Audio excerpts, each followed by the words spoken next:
Kembali Anda ikuti Smart Happiness bersama Arfan Pradiansa. Smart Listener, sekali lagi saya undang ya dalam program Smart Happiness karena topiknya seru banget nih seputar insecure. Maybe it's not about them, it's about you.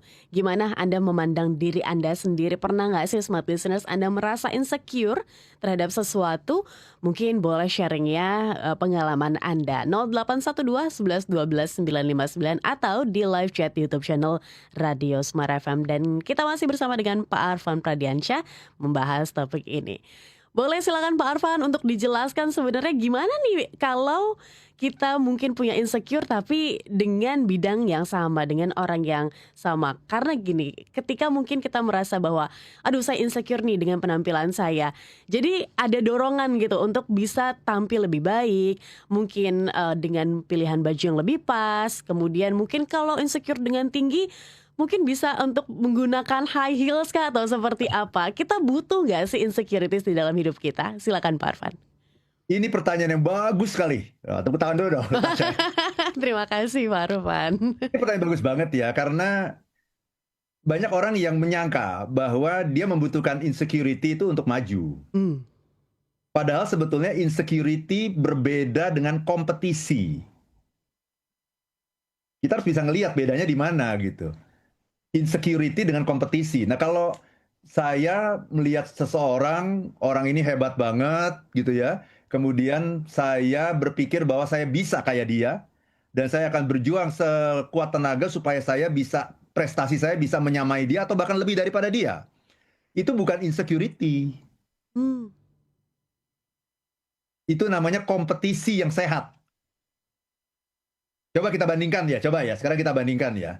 Apa sih bedanya? Ini banyak orang yang nggak tahu ini. Ini masalahnya, makanya saya bilang tadi pertanyaan Tasya ini bagus banget gitu. Banyak orang yang nggak tahu sehingga menyangka bahwa dia butuh insecurity supaya dia maju. No, insecurity itu tidak akan pernah membuat kita maju. Yang membuat kita maju adalah kompetisi yang sehat.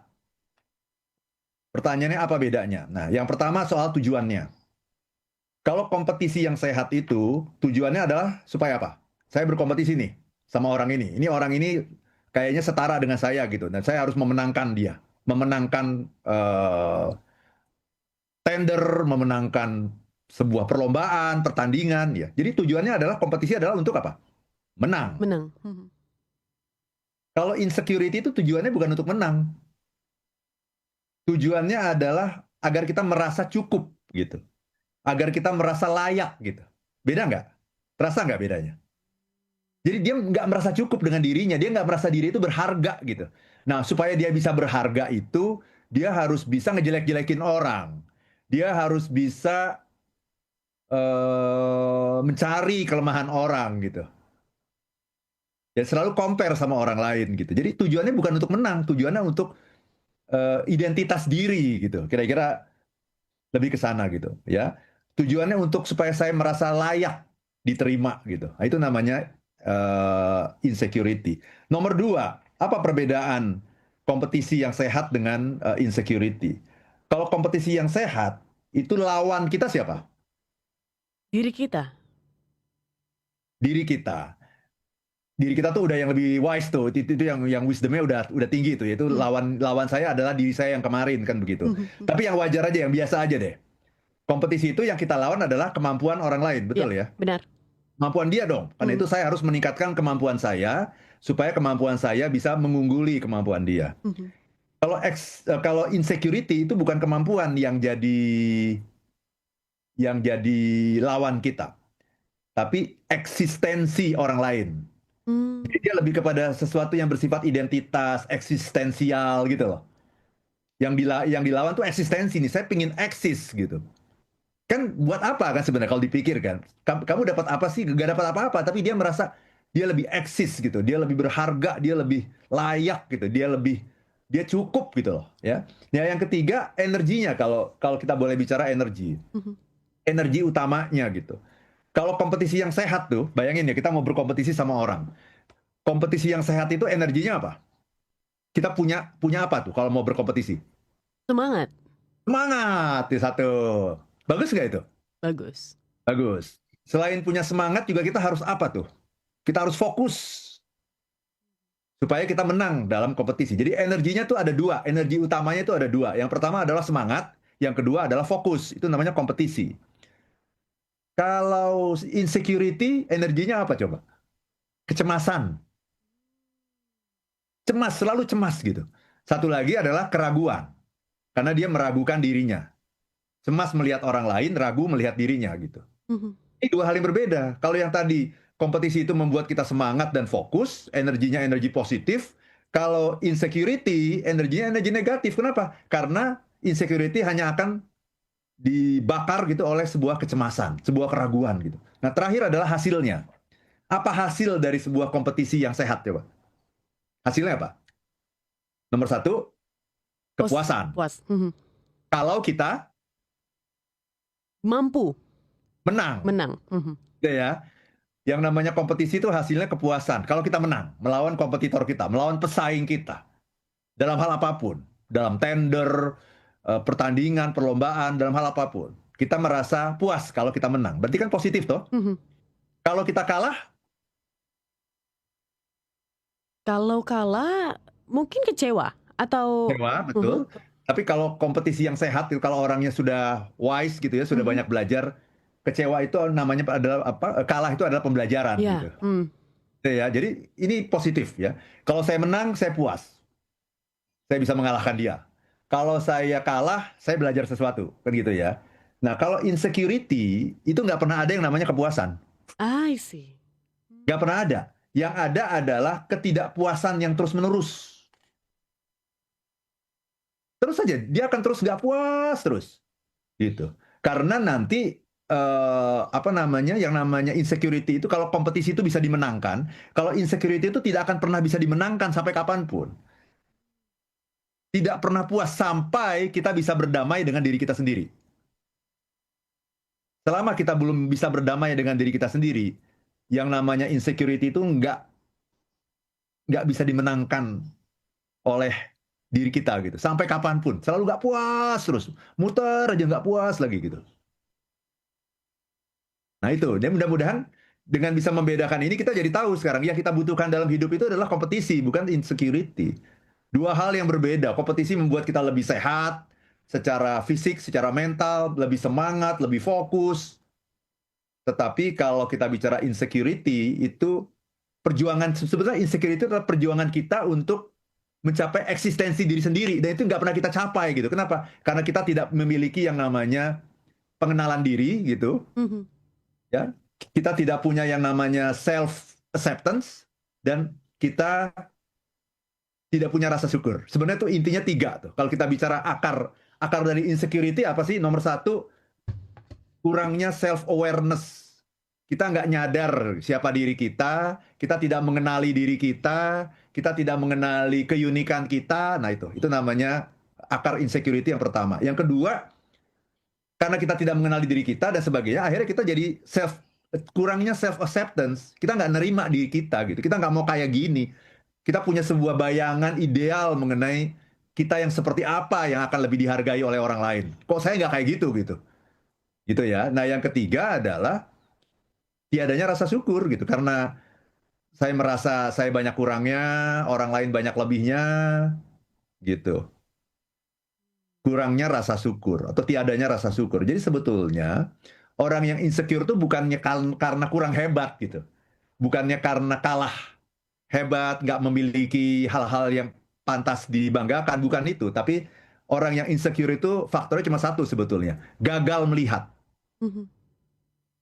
Gagal melihat. Kalau gagal melihat berarti ini adalah soal mindset sebetulnya. Itu Tasya. Oke, baik. Menarik buat saya ini Pak Arfan. Tapi dari yang saya pelajari, tadi Pak Arfan sempat menyinggung ya, bahwa insecurity ini bahan bakarnya tuh hal-hal yang negatif gitu ya. Betul. Tapi apakah bukankah bahan bakar negatif ini jika bisa di-switch ke arah yang positif, dia akan jadi bahan bakar yang powerful? Menurut Pak Arfan seperti apa? Nggak bisa. Bahan bakarnya negatif, dia akan membakar diri kita gitu. I see. Bukan memberikan energi gitu, tapi membakar diri gitu. Gitu. Nah, bahan bakar yang masih positif tuh misalnya begini ya, yang Tasya bilang tadi bisa diubah tuh misalnya iri. Kan selama ini kita menganggap bahwa iri itu kan negatif ya. Saya ingin mengatakan tidak semua orang yang iri itu karena insecure. Tapi orang yang insecure pasti iri. Saya ulang ya. Tidak semua orang yang iri itu insecure. Saya kan suka iri ngeliat, oh kok ada motivator hebat banget ya gitu kan. Iri nggak itu? Iri dong, karena kayaknya saya bisa deh kayak dia gitu. Kenapa ya? Follower saya kok nggak sebanyak follower dia ya? Itu iri namanya. Tapi itu bukan insecure gitu, karena saya juga tahu saya punya keunikan, saya punya kemampuan. Itu iri. Nah, iri itu yang bisa diubah dari hal yang negatif, misalnya iri, oh saya ingin menghancurkan dia, itu negatif. Energinya diubah dari energi yang menghancurkan, diubah menjadi energi yang membangun dengan mengatakan, aku bisa kayak dia, bahkan aku bisa lebih loh daripada dia. Jadi iri itu bisa diubah dari energi yang negatif ke energi yang positif. Kenapa bisa diubah? Karena iri itu sesungguhnya mengandung nilai potensi yang positif. Hanya orang yang iri yang bisa tumbuh berkembang. Hanya orang yang iri. Tetapi kalau insecure itu bukan itu. Insecure itu adalah energi yang menggerogoti diri kita, yang menggerogoti jiwa kita. Makanya tadi energi utama dari yang namanya insecure itu adalah kecemasan dan keraguan. Itu nggak akan bisa kemana-mana itu. Karena dia menggerogoti gitu, kayak kanker, dia menggerogoti diri kita. Cemas, ragu, mempertanyakan diri sendiri, apakah saya layak, apakah saya cukup berharga, apakah saya diterima oleh orang lain. Itu nggak akan kemana-mana. Nah kalau iri kan dia mikir, wah saya pingin seperti dia, gimana caranya? Coba, beda nggak arahnya? Beda. Itu Tasya. Baik, oke Pak Arfan, ini seru banget dan lebih seru pertanyaan dari Smart Listeners di kesempatan pagi hari ini. Nanti akan saya bacakan satu persatu ya, Pak Arfan izin dijawab di sesi selanjutnya. Sesi yang terakhir Smart Listeners, silakan manfaatkan kesempatannya untuk bergabung bersama dengan kami, baik itu di YouTube channel Radio Smart FM maupun di WhatsApp kami 0812 11 12 959. Kita jeda sejenak, sekali lagi untuk satu sesi terakhir. Kembali Anda ikuti Smart Happiness bersama Arfan Pradiansa. Smart Listeners, Anda masih bersama kami dalam sesi yang terakhir dalam program Smart Happiness. Insecure, maybe it's not about them, it's about you. Masih menjadi topik kami di kebersamaan kita pagi hari ini. Sebelum kita bahas topik ini dan juga bacakan pertanyaan-pertanyaan dan juga komentar Anda, saya izin tanyakan dulu ya ke Pak Arfan untuk agenda terdekatnya nih Pak Arfan. Update-nya seperti apa? Apakah akan ada acara-acara selanjutnya yang bisa diikuti oleh Smart Listeners? Silakan Pak Arfan. Terima kasih banyak Tasya. Ada acara di tanggal 13 sampai 14 Agustus. 2 hari ya, Rabu dan Kamis kita akan menyelenggarakan workshop, two-day workshop di Hotel Raffles, Jakarta.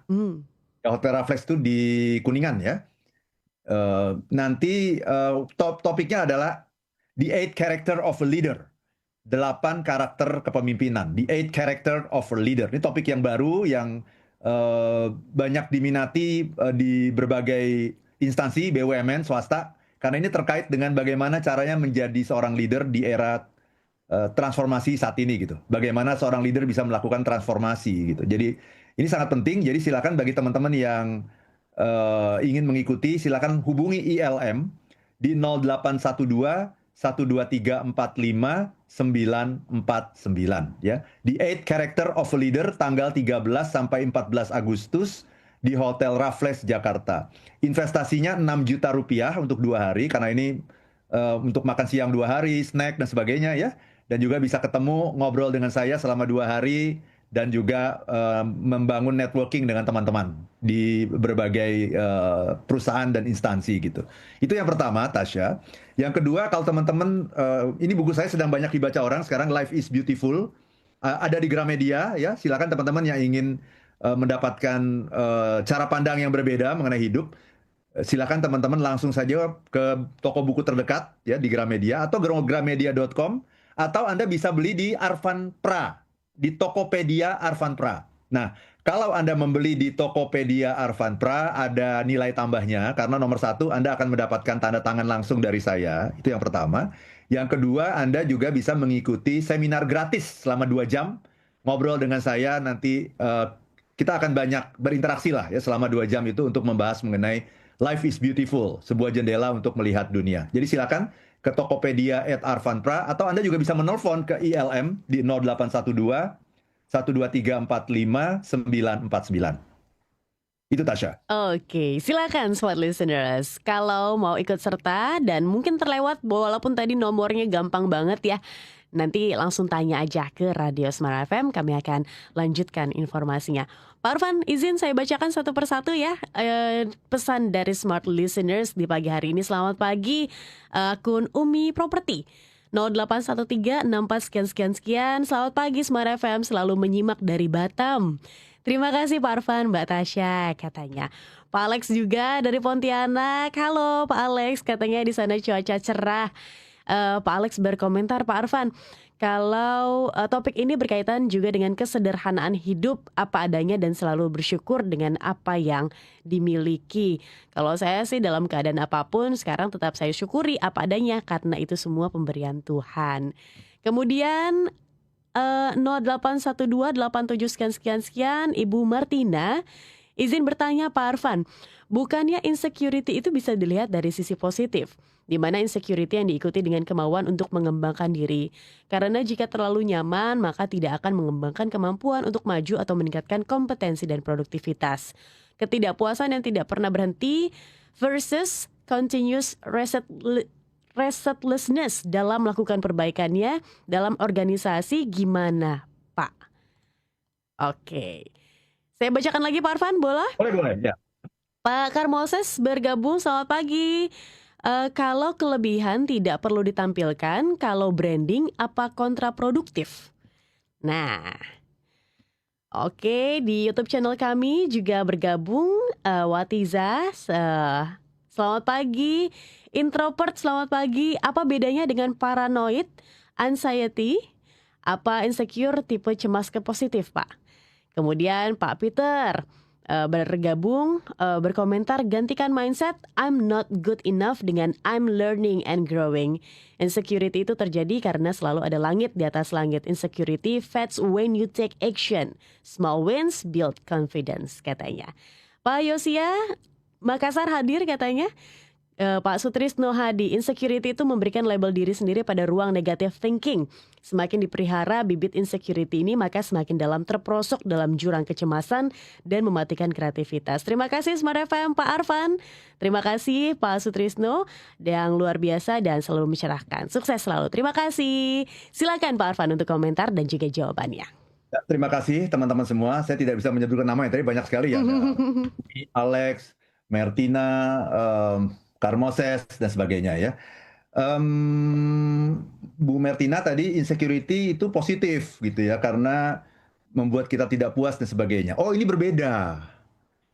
Ya, insecurity itu tidak puas terhadap eksistensi diri. Tidak puas terhadap diri Anda yang seutuhnya gitu. Itu nggak sehat gitu. Yang sehat itu tidak puas terhadap prestasi Anda. Itu yang tadi saya sebut sebagai kompetisi. Dasar dari sebuah kompetisi yang sehat adalah ketidakpuasan terhadap prestasi Anda hari ini gitu. Kalau insecurity itu bukan masalah prestasi, bukan masalah ketidakpuasan terhadap prestasi, tapi ketidakpuasan terhadap diri Anda. Jadi insecurity itu adalah masalah identitas. Insecurity itu adalah masalah eksistensi diri gitu. Nggak puas dengan dirinya gitu. Bukan nggak puas dengan kinerjanya, bukan gitu. Kalau nggak puas dengan kinerja, itulah yang menghasilkan kompetisi yang positif. Jadi ini dua hal yang berbeda. Ya, kalau insecurity itu selalu cemas, was-was gitu ya, takut gitu. Nah, kemudian tadi kalau kita punya kelebihan, apakah tidak perlu ditonjolkan? Kalau kelebihan tidak perlu ditampilkan, kalau branding apa kontraproduktif? Oh, tidak. Branding itu kan baik self branding maupun product branding dan sebagainya itu kan dalam rangka kita menjual kepada orang lain, memberitahu kepada orang lain apa yang bagus dari diri saya sehingga kamu bisa manfaatkan gitu. Saya sebagai motivator nih, saya kuatnya nih ada dua nih, leadership dan happiness. Saya branding diri saya kan di dua bidang itu. Supaya apa? Supaya teman-teman yang membutuhkan kebahagiaan, baik dalam kehidupan maupun kebahagiaan di tempat kerja, bisa memanfaatkan saya untuk membantu Anda. Saya adalah tools untuk membantu Anda. Karena saya adalah tools untuk membantu Anda, saya adalah partner untuk membantu Anda, saya perlu menjelaskan mengenai kelebihan saya kepada Anda supaya, bukan untuk sombong-sombongan, tapi supaya saya bisa dimanfaatkan semaksimal mungkin untuk membantu Anda mencapai kesuksesan. Kenapa saya bersedia untuk dimanfaatkan semaksimal mungkin? Supaya saya jadi orang yang bermanfaat. Karena orang yang terbaik di dunia ini adalah orang yang paling bermanfaat bagi orang lain. Kan begitu. Jadi itu bagus-bagus saja, namanya personal branding, itu sangat positif gitu.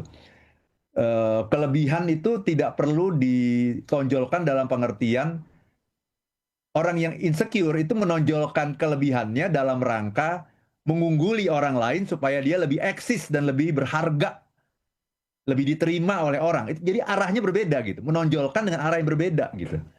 Menonjolkan bukan semata-mata untuk menang, tapi menonjolkan untuk eksistensi diri gitu. Itu yang lebih namanya orang yang insecure gitu. Jadi ini dua hal yang arahnya berbeda. Kelihatannya sama tapi arahnya berbeda.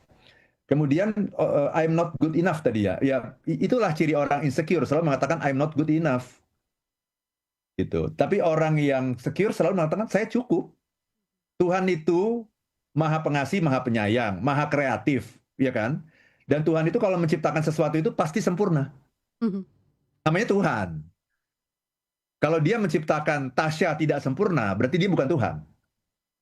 Dia menciptakan setiap orang itu sempurna. Sempurna sebagai manusia gitu ya. Dan sempurna sebagai manusia itu nggak mungkin kita bisa melakukan semuanya. Tidak mungkin. Kita punya keunikan. Kita tidak punya kelemahan. Yang kita miliki adalah keunikan. Nah keunikan ini yang harus kita kelola supaya muncullah dari keunikan itu kelebihan gitu. Menjadi sebuah keunggulan dari keunikan. Tapi manusia sejatinya kalau saya melihat orang yang secure itu tidak, kosakatanya bukan kelebihan dan kekurangan. Kosakatanya adalah keunikan. Jadi dia menerima dirinya gitu. Menerima dirinya. Jadi itu tadi yang paling penting itu adalah self awareness, sadar diri, tahu keunikan, tahu bahwa saya ini diciptakan dalam bentuk yang sebaik-baiknya. Kalau orang Islam bilang apa? Khalaqtul insana fi ahsani taqwim gitu. Bentuk yang sebaik-baiknya itu namanya self awareness. Yang kedua adalah self acceptance. Saya menerima diri saya apa adanya. Tidak pingin banding-bandingin sama orang lain. Nah, yang ketiga nanti yang perlu kita miliki dalam hidup adalah rasa syukur. Hanya dengan tiga hal itu, self awareness, self acceptance dan gratitude, itu kita bisa mencapai nanti yang namanya security, kenyamanan, keamanan, merasa diri kita ini cukup, merasa diri kita ini berharga, nggak butuh yang lain gitu. Ini kita adalah ciptaan Tuhan yang terbaik. Itu Tasya. Oke, terima kasih Pak Arfan untuk ingatkan kami kembali untuk bisa merasa lebih bangga dengan diri kita karena kita semua adalah unik. Dan terima kasih juga Smart Listeners untuk Anda yang sudah bergabung bersama dengan kami. Kita ketemu lagi ya minggu depan dengan topik pembahasan yang berbeda. Kita tutup ya Pak Arfan. Akhir kata, saya Tasya Rustama. Dan saya Arfan Pradiansyah. If you wanna be happy, be happy now. Demikian Smart Happiness bersama Arfan Pradiansa, penulis buku bestseller Life is Beautiful dan The 7 Laws of Happiness.